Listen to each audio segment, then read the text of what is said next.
रश्मिमन्तं समरे चिन्तया स्थितम् रावणं जाग्रतो दृष्ट्वा युद्धाय समुपस्थितम् दैवतैश्च समागम्य द्रष्टुमभ्यागतो रणम् उपगम्याब्रवीत् रामम् अगस्त्यो भगवान् ऋषिः राम राम महाबाहो शृणु गुह्यं सनातनम् येन सर्वनरीं वत्स समरे विजयिष्यसि आदित्यहृदयं पुण्यं सर्वशत्रुविनाशनम् जयावहं जपे नित्यम् अक्षय्यं परमं शिवम् सर्वमङ्गलमाङ्गल्यं सर्वपापप्रणाशनम् चिन्ताशोकप्रशमनम् आयुर्वर्धनमुत्तमम् रश्मिमन्तं समुद्यन्तं देवासुरनमस्कृतम् पूजयस्व विवस्वन्तं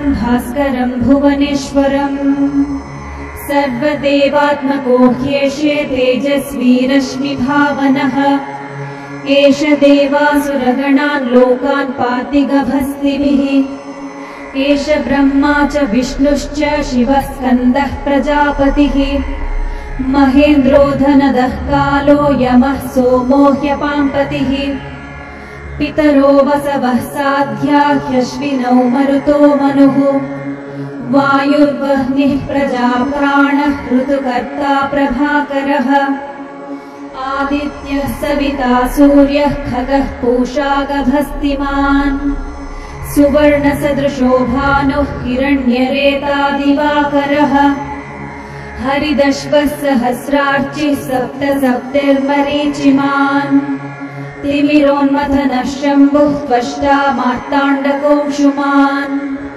हिरण्यगर्भः शिशिरः तपनो भास्करो रविः अग्निगर्भोदितेः पुत्रः शङ्खः शिशिरनाशनः व्योमनाथस्तमो भेदी रुद्यजुः सामपारगः घनावृष्टिरपां वित्रो विन्ध्यावीथीप्लवङ्गमः आतपी मण्डली मृत्युः पिङ्गलः सर्वतापनः कविर्विश्वो महातेजो रक्तः सर्वभवोद्भवः नक्षत्रग्रहताराणामधिपो विश्वभावनः तेजसामपि तेजस्वी द्वादशात्मन्नमोऽस्तु ते नमः पूर्वाय गिरये पश्चिमायाद्रये नमः ज्योतिर्गणानां पतये दिनाधिपतये नमः जयाय जय भद्राय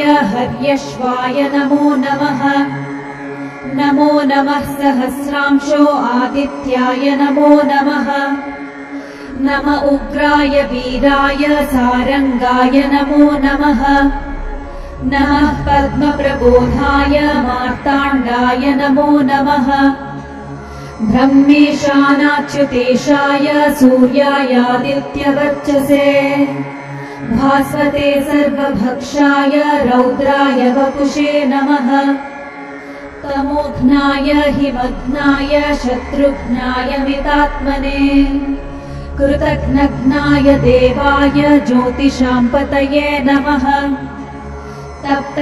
तप्तचामीकराभाय वह्नये विश्वकर्मणे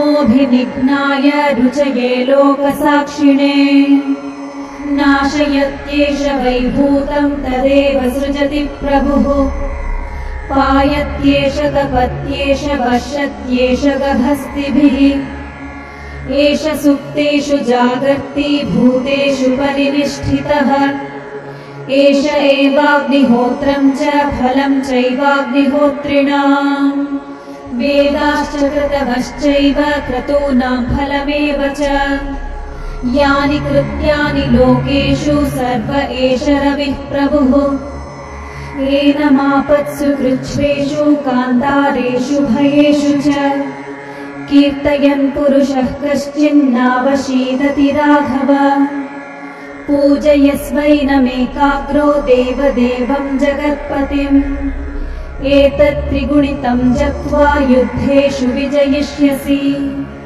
अस्मिन् क्षणे महाबाहो रावणं त्वं वधिष्यसि एवमुक्त्वा तदागस्त्यो जगाम च यथागतम्। एतच्छ्रुत्वा महातेजः नष्टशोकोऽभवत्तदा। धारयामास सुप्रीतो राघवः प्रयतात्मवान्। आदित्यं प्रेक्ष्य जप्त्वा तु परं हर्षमवाप्तवान्। त्रिराचम्य शुचिर्भूत्वा धनुरादाय वीर्यवान्। रावणं प्रेक्ष्य हष्टात्मा युद्धाय समुपागमत्। सर्वयत्नेन महता वधे तस्य धृतोऽभवत्। अधरविरवदन् निरीक्ष्य रामं मुदितमनः परमं प्रहृष्यमाणः।